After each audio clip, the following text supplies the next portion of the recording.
the left likes, the mainstream media likes talking about it's the right that's being divisive. This is divisive. I'm not saying you, like, being pro-American, you have to be like absolutely love America for what it was. Like, being pro-American is knowing that we have our flaws, but knowing that America's still exceptional for it, you know? Like, hey yo, what's up you guys? So I'm coming to you with another video, and we're talking about woke Olympics via Ben Shapiro, talking about Gwen Berry. How did we get here? How did we get to this point? So let's begin.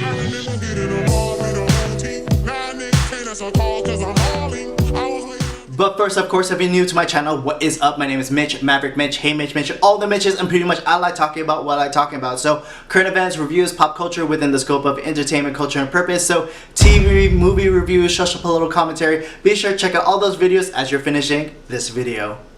Alright, getting into it, I will do a reaction video to Ben Shapiro's video talking about all of this, and then start doing my commentary because, you know, I have thoughts about it already. You know, we went from Colin Kaepernick to actually folks wanting to protest being an American, representing America, protesting America for the Olympics.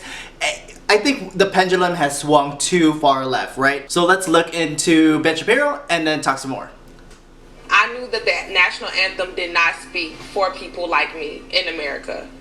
The freedom, liberty, and justice for all, it is not for black people. Gwen Berry knows what the math is here. She knows that she's going to get rich and famous off of this. Nobody heard of her yesterday. Everybody's heard of her today.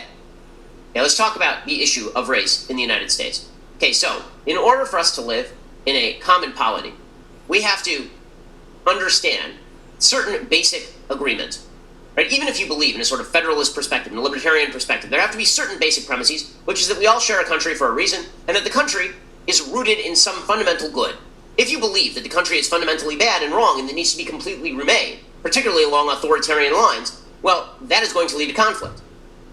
Well, half the country cheers that second perspective at this point, right? Which is why you see Gwen Berry making national news. We now live in a country where you become more rich and more famous for boycotting the national anthem than you do for simply standing up for the national anthem. In baseball in the 1970s, there was this very famous circumstance where Rick Monday, who was an outfielder at the time for the Chicago Cubs, it was at Wrigley Field, and Rick Monday went and grabbed, there was a guy he ran onto the field, he was trying to burn an American flag. Rick Monday came over and grabbed the American flag away from him, and he was cheered for this. Today, the player himself would be lighting the American flag on fire in the outfield, and the media would be cheering for him. So Gwen Berry has made international headlines because at the Olympic trials she decided to turn her face away from the flag and to make faces during the national anthem, and then to post about what a courageous fighter she was. The reason why we are all... So real quick, like I said, we went from like Colin Kaepernick, and at the time, you know, I was actually agreeing with it. You know, like you may not agree what he says, but he has the right to protest and all that stuff. And you know, on the surface level, maybe he believes in all that stuff, right? But I think there's a greater point in which I think it was more about grifting. You know, about this woke capitalism in which he wants to, you know, like Ben was saying, like, you're getting endorsements by Nike and all this stuff just so that you can act woke and all this stuff, right? Before, when Colin Kaepernick did it, it's before all of these things started to go woke or broke type thing, but he was kind of like, I wouldn't say the first, of course, but like definitely one of the more, one of the more popular ones, right? And so now, fast forward into 2021, we have folks like Gwen Berry, and I know she has done another video. This is kind of like an older video, 2 days old, and so she has made comments on all this stuff, saying that she was set up and all this stuff, and kind of like defending her stance and everything. But anyway, going into this, you know, now we're at Gwen Berry, you know, saying like we have to, it's so crazy. Okay, so one, like doing her thing, right? But it's crazy, like you are there, you made it on the podium, you should just be thankful that you made it on the podium with your own meritocracy, by the way, and then now you want to protest. It's like saying, like, you won the lottery, you won millions of dollars, like, and I'm feeling oppressed. Like, dude, like, the pendulum has swung too far to the left, so... Paying attention to you, Gwen Berry, is because you want us to pay attention to you. You want the attention. The quick path to fame and riches in the United States is to crap all over the flag, not to pay attention to the flag. Being patriotic is considered rote and hackneyed. burning the flag is considered forward-thinking and wonderful by at least half the country, which means there can't be any sort of unified polity. There have to be some things that we agree on a broad level. And by the way, if you are representing the United States in, for example, the Pan American Games, as Gwen Berry did, right? She did in 2019, and she got in hot water with the International Olympic Committee, the United States Olympic Committee, specifically because she decided that she was going to raise her fist during the national anthem in protest of something or other. And then the New York Times gave her space, right? Because that is how this works. So she's been attempting to get attention for this sort of stuff for quite a while, despite the fact that Gwen Berry has lived a pretty amazing life in the United States, as it turns out. Gwen Berry grew up in her grandparents' home. There were 13 people in the home, in her grandmother's home. And then she had a baby out of wedlock at the age of 15, got a scholarship to go to Southern Illinois University, and she's made a career ever since throwing a hammer. That's kind of an amazing thing in the United States, right? You don't hear a lot of stories like that in other places, but the utter ingratitude is the point. So here is Gwen Berry speaking to the New York Times, this is just about a year ago, talking about how cruel it was that people were angry at her for protesting the American flag and the national anthem, again, while voluntarily joining a team to represent the United States. We're not talking about a regular, even Colin Kaepernick playing for an NFL team and deciding he doesn't like the national anthem like adults. We're talking about somebody whose overt job is to represent the United States, and we're supposed to cheer them when they crap all over the United States. And the New York Times thinks that this is great. Here was Gwen Berry talking about this just last year. So last summer at the Pan American Games, I threw 74 meters and I won gold. I remember the medal was so heavy and so real. I was excited. I was nervous. In that moment when the national anthem was playing, I knew that the national anthem did not speak for people like me in America. The freedom, liberty, and justice for all, it is not for black people. Something came over me. I raised my fist. I felt like I was not at peace with myself if I had not said something or did something in that moment. Okay, let's point out something. She says that the national anthem and the flag are not for her. She is literally sitting there wearing a shirt that says United States Pan American Team with the American flag on it. Weird. Weird how you're very happy to take the notoriety associated with representing the United States and then to crap all over the national anthem and the American flag. But this has become mainstream thinking on the left. Okay, they cannot offend people who wish to tear away any common symbol of the United States. Again, I'm all for diversity of viewpoint. She has a right to protest. She does. She doesn't have a right to protest while representing the United States, per se, because that's a weird thing. It's like, as Charles Cook of the National Review suggested, it's like saying that you're going to play for the New York Yankees, you get signed by the New York Yankees, you sign the contract, and the first thing you say is, I'm never wearing pinstripes. I'm only wearing a red uniform. Like, well, no, that's not how any of this works. But in the United States, free country, she can say whatever she wants. If we are to have a common polity, however, there has to be certain basic agreements on certain things. Like, you don't get to invade other people's individual rights, so her rights are not being invaded. Also, we should have a baseline level of social agreement that there are some common symbols that carry some sort of sacred unity representing those rights. But we don't want to unify over all that. So you have Okay, so real quick, there's some points that I want to make, but like, I think this is one thing. Like, the left likes, the mainstream media likes talking about it's the right that's being divisive. This is divisive. I'm not saying you, like, being pro-American, you have to be, like, absolutely love America for what it was. Like, being pro-American is knowing that we have our flaws, but knowing that America's still exceptional for it, you know? Like, not to say, like, we should not recognize or not learn, not do anything, but we as people on the right, however you want to put this, anti-woke, you know, we appreciate America for what it is, you know, the good, the bad, and we want to represent the good more than the bad, right? And then for the people on the left who are really being more divisive is saying that we want to focus on the bad, right? And so... Psaki from the White House defending this sort of stuff.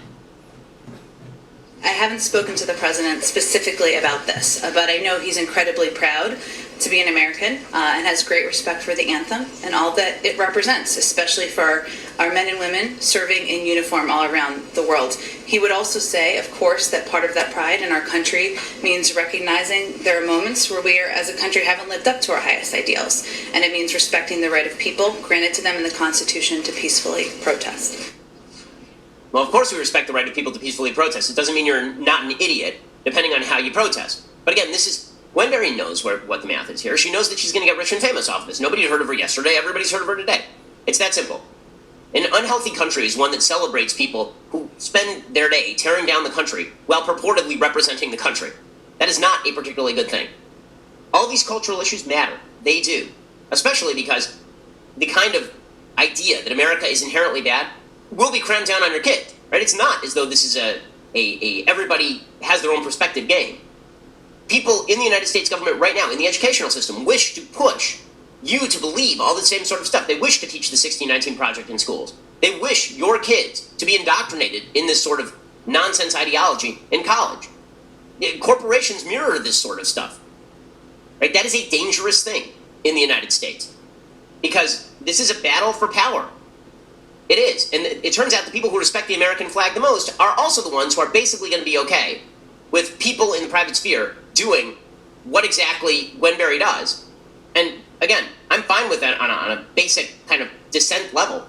But the people who do what Gwen Berry does in control of power are going to be very intolerant of anybody having a pro-America viewpoint. There's a bit of a zero-sum game going on here. We're in a battle for the cult. Alright, so final thoughts. Again, wrapping it up. Obviously, I agree with a lot of what Ben was saying, you know, and I think there was a few points that I want to touch on. Like, one, do I believe that Gwen Berry actually believes what she believes? Maybe, right? And it kind of sucks that we're talking about Gwen Berry, but when she places third, but not talking about the first two. Other people have been, like Benny Johnson and everyone has been making a better strides talking about the actual winners that are being overshadowed by this protest. But there are funny memes coming out of this, so like the one where the person's in last place and everything. I mean, this is exactly that moment, right? Second thing, I think this is more about grifting, right? Like I was saying in the first point, like, do I believe that she believes what she believes? Maybe, like, to a certain degree, but I think she is understanding that there is an opportunity to be made by being woke, right? And maybe she does lean this direction, but she wants to amplify it so that she can get endorsements, you know, and all that stuff, right? And on third and last point, and one thing that Ben was saying, and he touched on it, but I was thinking about it, is this level of ingratitude, right? And you know, when it comes to Filipino culture, and I want to elaborate this in another video, but we have this idea of debt of gratitude, what we call utang na loob, right? And so, and again, it's not unique to Filipinos, but I think there is this level of being grateful for the achievements that you made. You know, you are, like, she made it to the podium, right? But you use that opportunity to not think about your successes. You want to think about making a virtue signal, essentially, right? And it's crazy because as someone who is in the military, who has done honor guard, you know, when I do like present the colors, when I do retirements, when I do everything with the flag, when I'm hearing the national anthem, I am thinking about the years of service, like all the late nights and all the hard work, all the sacrifices, all the struggles, what it made, what I had to do to get my rank, what did I have to do to become the man that I am. You know, when I hear the song, especially when there's a brilliant singer doing it, or when there's a metal cover of the national anthem, it's, you know, like dun dun dun dun dun dun, you know, it's, I just, in those notes, I just feel so the feelings of it just overpowering, just to remember basic training to where I am now 10 years, you know, it is crazy, right?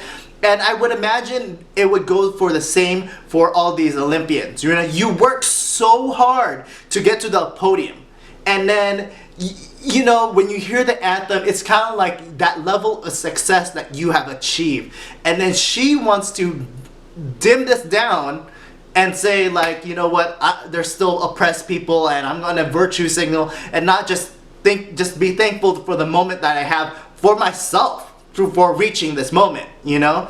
And it's just, it's a crying shame. So I'll probably do more videos about this. I'll probably talk about more about this later, because I had a video from my last video at Entourage where a girl was talking about Juneteenth, and we can get into it, I think. But the level of Juneteenth, she was mentioning that, you know, Juneteenth is a better holiday, or needs to be recognized more than 4th of July, whatever. But so I'll probably do another video on that, and kind of like how that alone kind of leads to these woke Olympics, right? And so, and woke Olympics in itself, like people outdoing each other. But anyway, I'm rambling. So thank you again. Comment below what you think. How do you think we are going too far to the left? And if the pendulum is swinging that far to the left, you think it's gonna hit right to the right, you know? And so comment below, continue the discussion. You can follow me on my Instagram at Mitch. You can follow me on my joint Instagram at It's Mandatory Fun, where I do other videos with my friend Jen. We haven't made videos in a while, but we're still on it. And see you in the next video. Thanks for watching. Peace, peace, peace. Be with you.